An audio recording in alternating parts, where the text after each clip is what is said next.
The Peace of Nicias, a temporary reprieve. By 421 BCE, after 10 years of brutal conflict, both Athens and Sparta were exhausted. The Peloponnesian War, which had begun as a struggle for dominance, had devolved into a devastating war of attrition. The constant battles, sieges, and skirmishes had strained resources, taken countless lives, and left the Greek world in a state of perpetual instability. Each side had won victories and suffered defeats, yet neither had gained the upper hand. Finally, with neither city-state willing to concede but both weary of war, the leaders of Athens and Sparta sought a temporary reprieve. This ceasefire would come to be known as the Peace of Nicias. Part 1. The Road to Peace. The idea of peace emerged from a series of diplomatic overtures led by Nicias, a conservative Athenian general known for his pragmatism and caution. Nicias believed that Athens had overextended itself and needed time to recover. For him, the war was a costly distraction from Athens' internal needs and ambitions. He sought to secure a truce that would allow the city to regroup, regain stability, and reduce the strain on its economy and military. On the Spartan side, the desire for peace came from the recognition that their strategy of land invasions was not yielding decisive results. The Spartans, primarily a land power, found it difficult to break through Athens' walls or effectively counter their naval supremacy.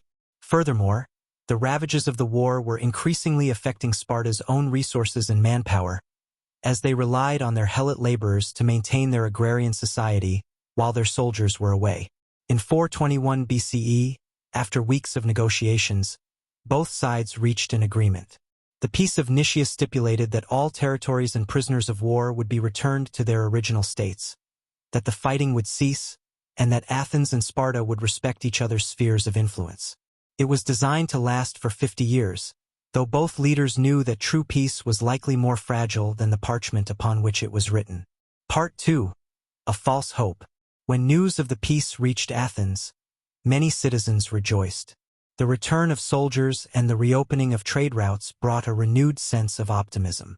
Temples were repaired, trade resumed, and the agora filled once more with merchants and scholars. In Sparta, too, there was relief. Families welcomed back warriors who had been away for years, and fields long neglected could finally be tended without fear of raids. Yet, beneath this optimism lay an uneasy tension. While the terms of the peace were clear, neither side truly trusted the other. Alcibiades, a young and ambitious Athenian statesman, harbored resentment toward Nicias for negotiating the peace. To Alcibiades, Athens' destiny was not one of mere survival but of empire, a vision that required unyielding dominance. He believed the peace to be a strategic blunder and saw it as an opportunity to strengthen Athens and resume hostilities when the time was right. In Sparta, too, there were those who doubted the truce. Reprieve, a Spartan commander who had been instrumental in victories against Athens, had won support from cities across northern Greece. While he was no longer alive, his legacy lingered, and many Spartan allies viewed the peace as a betrayal, believing that the war should have continued until Athens was decisively defeated. These allies felt little loyalty to the agreement and waited for any opportunity to break it. Part 3. The Fragility of Peace. The Peace of Nicias was shaky from the start.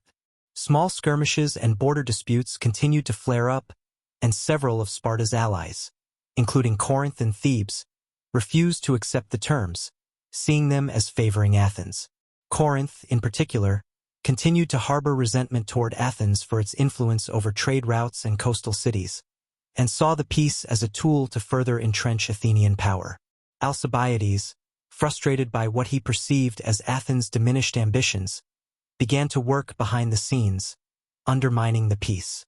Through a series of alliances and political maneuvers, he sought to turn Athenian sentiment back toward war. Alcibiades argued that Athens should resume its expansionist policies and fulfill its destiny as the leading power in Greece.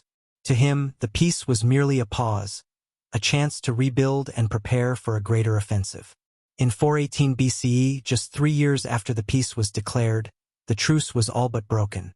The spark came at the Battle of Mantinea, where an alliance of Sparta and its allies clashed with forces allied to Athens. The battle was one of the largest land engagements of the entire war, a bloody reminder that true peace was never achieved. Sparta emerged victorious, temporarily bolstering its position, but the peace was irreparably damaged. Both Athens and Sparta resumed their preparations for renewed conflict, with the understanding that their rivalry was far from resolved. Part 4. The illusion shattered, return to war. The Peace of Nicias, though formally in place, had become a hollow agreement. Tensions escalated as Alcibiades took advantage of Athens' resurgence and secured an alliance with Argos, a city hostile to Sparta. This alliance created a new threat for Sparta, who now faced a coalition that could challenge its control over the Peloponnesian Peninsula. The Athenians, emboldened by the possibilities this new alliance provided, began expanding their influence once more, testing the patience of their Spartan rivals. In 415 BCE, Alcibiades convinced the Athenian assembly to embark on the Sicilian expedition, a massive campaign that sought to capture the wealthy city of Syracuse and establish Athenian power in Sicily. This decision marked the definitive end of the Peace of Nicias. The Sicilian expedition was not merely an act of aggression. It was a signal that Athens had abandoned the truce and resumed its pursuit of empire.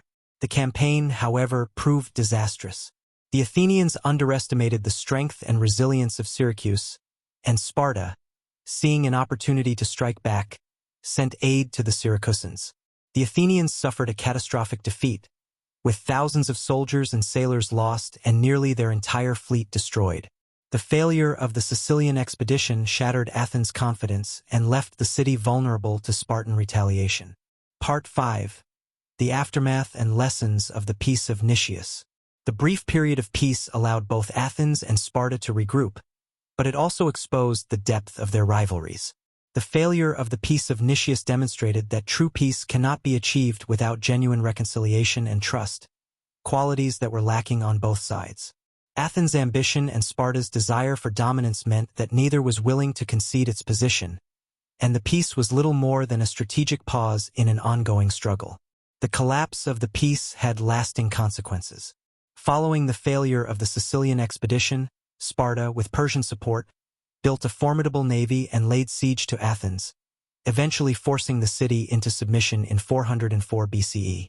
The once mighty Athenian empire crumbled, and the ideals it had championed fell under the shadow of Spartan hegemony. The Greek world, deeply divided and weakened by years of conflict, would never again see a period of unity and stability like the one before the Peloponnesian War.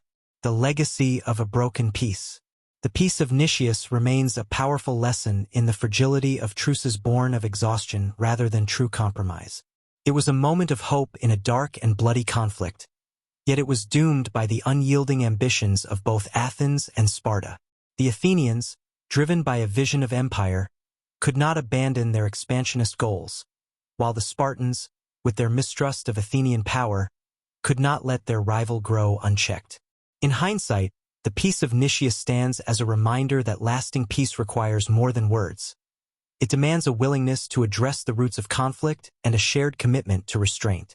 Athens and Sparta, despite their attempts at diplomacy, were too consumed by their desire for supremacy to recognize the value of cooperation. The Peace of Nicias was a temporary reprieve, a brief respite in the relentless struggle for power. Yet, even in its failure, it offers a cautionary tale for future generations.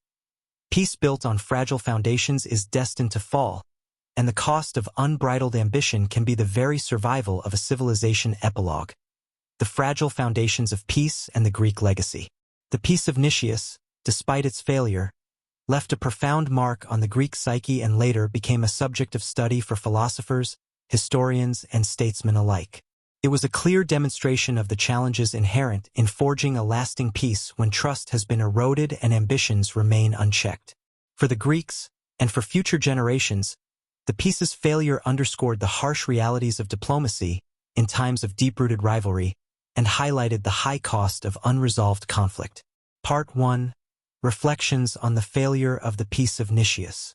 In retrospect, the Peace of Nicias could not have succeeded without a more profound shift in attitudes on both sides. The truce was based on a shared weariness rather than a mutual desire for reconciliation, which made it vulnerable to the ambitions and mistrust that lingered just below the surface.